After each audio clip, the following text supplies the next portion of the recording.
Sveiki, mėlyjeji. Taigi, apie musmirės antra dalis, bet pirmiausia, būkit malonus, paspauskite patiktukus, pasidalinkite ir Facebook'e spauskite stebėti, todėl kad prenumeruokite kanalą, aišku, YouTube'o, kadangi tai padeda sklaidai. Ir labai ačiū, nes po to vakarykščio įrašo jūs tikrai labai ir padaugėjo prenumeratorių ir jums tikrai esu labai nuoširdžiai dėkinga. Na, taigi, negaliu tikrai atsakyti kiekvienam individualiai, nes prisiuntėte, žinokite, virš 100 žmonių atsiuntė įvairių klausimų su tuo susijusią. Ta tema, privačias žinutes, taip kad patys suvokėte, kad aš to padaryti fiziškai tiesiog neturiu nei laiko, nei jėgų. Taigi, pirmas klausimas, ar tik Lietuvoje draudžia? Ne, mėlyjeji, ne tik Lietuvoje, Europos Sąjungoje draudžia ir, reiškia, planuoja uždrausti, įvesti tą draudimą visoje Europos Sąjungoje ir vienose šalyse, aišku, griežčiau planuoja riboti tą rinkimą ir naudojimą, kituose mažiau, bet visais atvejais tai yra susijęs su bendra sąjungos politika. Na, šiandieną iš savaime suprantama, jūs suprantate, kad iš labai didelių nesusipratėlių gavau prašymą pasirašyti Europos Sąjungai prašymą, kad to įstatymo ar tai įsakymo, kaip dabar jis yra formuluojamas, neįvestų. Ir savaime suprantama, kad tokių matyti ir jūs gavote ir tas dokumentas yra, noriu pasakyti, sudarytas ypatingai aukšto rango teisininkų, tarptautinių teisininkų, aš supratau, kad Europos Sąjungos teisininkų, tai yra anglų kalba ir kad ten galima pasirašyti elektroniniu parašu ar tai per banką, kad jūs nepritarėte ribojimui.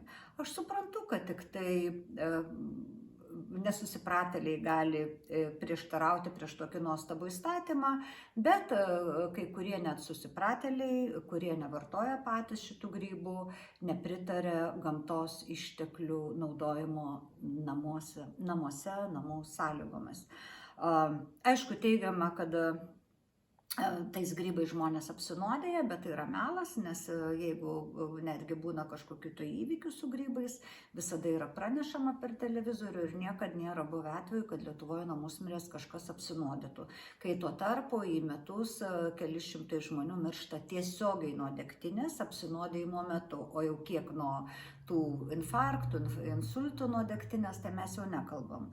Ir iš tikrųjų tai yra žiauri situacija, nes planuoja įvesti 2 metus kalėjimo už tai, kad tu surinkai ten 5 tas musmirės ir 15 metų kalėjimo, jeigu tu ten vieną babutę vieną kitai pardavė galvutę musmirių, reiškia, tai jau 15 metų kalėjimo. Tai yra klaiku ir tai yra tikrai matosi, kad kažkam labai parūpo šito grybo poveikis. Na, aišku, vatnikai, kaip ten sako vatinukai, prezidentas, nedrįstų sakyti mūsų, neaišku, kieno tas mūsų prezidentas. Taigi vatinukai teigia, kad šitie grybai yra vienintelis vaistas, kurį gamta sukūrė arba senai yra sukūrusi, prieš tuos vaistus, kurias leidomės į petį, skiepijomis, kurie buvo sukurti laboratorijose, labai teisingų mokslininkų. Ir tie pasirodo gamtos vaistai, ar tai tie grybai, ypatingai gerai šalina visus tų nuodų į petį pasekmes. Ne nuodų, atsiprašau, vitamino nusišnekėjau, aišku, čia. Taigi, tie, kas yra gavę tuos vitaminus, jau, kadangi, ačiū Dievui, interneto laikais, kai kurie ten tie nesusipratėliai pradeda dalintis tokia keista informacija ir aišku, tie grybai dabar buvo ant bangos, nes pasirodo, man vienas toks, keistuolis pasakė, kad jam, reiškia, išsivalė kažkokie tai ten nuodai 80% per 3 savaitės. Tai, nežinau, bet ten su analizais kažkokiais jis man aiškino, tai gal čia jo žmogaus tiesiog placebo suveikė, ką gali žinoti. Na, bet taip sakau, keistuoliai pasaulio teigia, kad vienintelis vaistas, jeigu tu apsižioplinai, buvai apgautas arba įkalbėtas ar priverstas pasibadyti vitaminais, tai yra ypatingai efektyvus valymosi būdas. Ypatingai sako, kad labai palankus su diatomitu. Ačiū Dievui, jie uždraudė, aišku, rusišką diatomitą, kuris, buvo tikrai labai geras, bet, mesgi ne kokie vatnikai, kad naudotume rusišką diatomitą, tai dabar gaunam lietuviai iš Peru, bet irgi sako neblogas.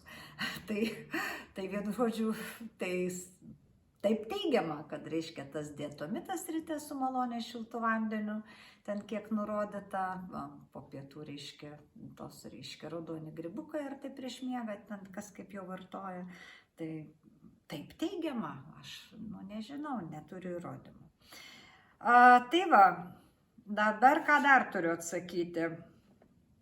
Na, žodžiu, tie prisimastė, kad tai yra detoksikacija labai stipri. Ir va dėl to, reiškia, nusprendė, kad nepašalinti tų vitaminų poveikio, reiškia, uždraudžia visus grybus ir sodins iki 15 metų, jeigu viens kitam parduosite galvelę grybų. Taigi visais atvejais smagu, įsivaizduojate, vis tiek gamta stipriau už laboratorinės žiurkės, kurios kūrė neaišku ką mums. Vis tiek smagu.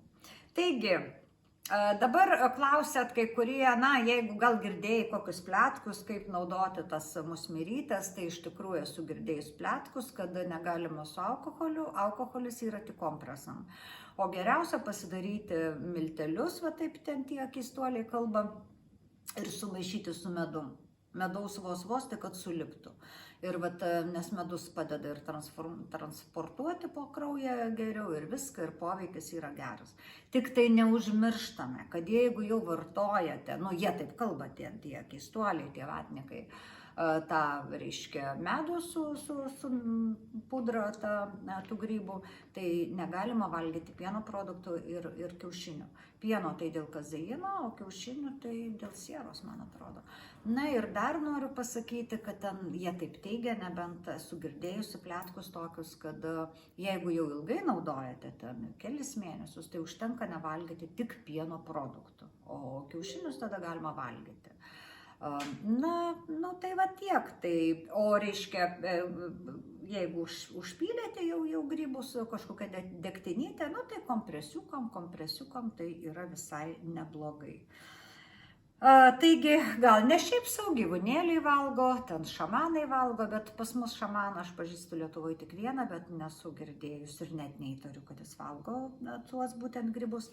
O dėl narkomanų, kad narkašinasi tenais varguoliai narkomanai, tai tikrai patikėkite ne, nes jiems žymiai paprasčiau gauti paprastą kokią tabletę, išgerti, nes esu kartojusi ne kartą, kad tie grybai ir vimdo, ir paleidžia vidurius, ir ten paprastam vartojimui, kaip narkašinimuisi, kaip mes suprantam, tikrai yra visiškai netinkamas ir čia tikrai tegul ten tie nesvaiksto žmonės.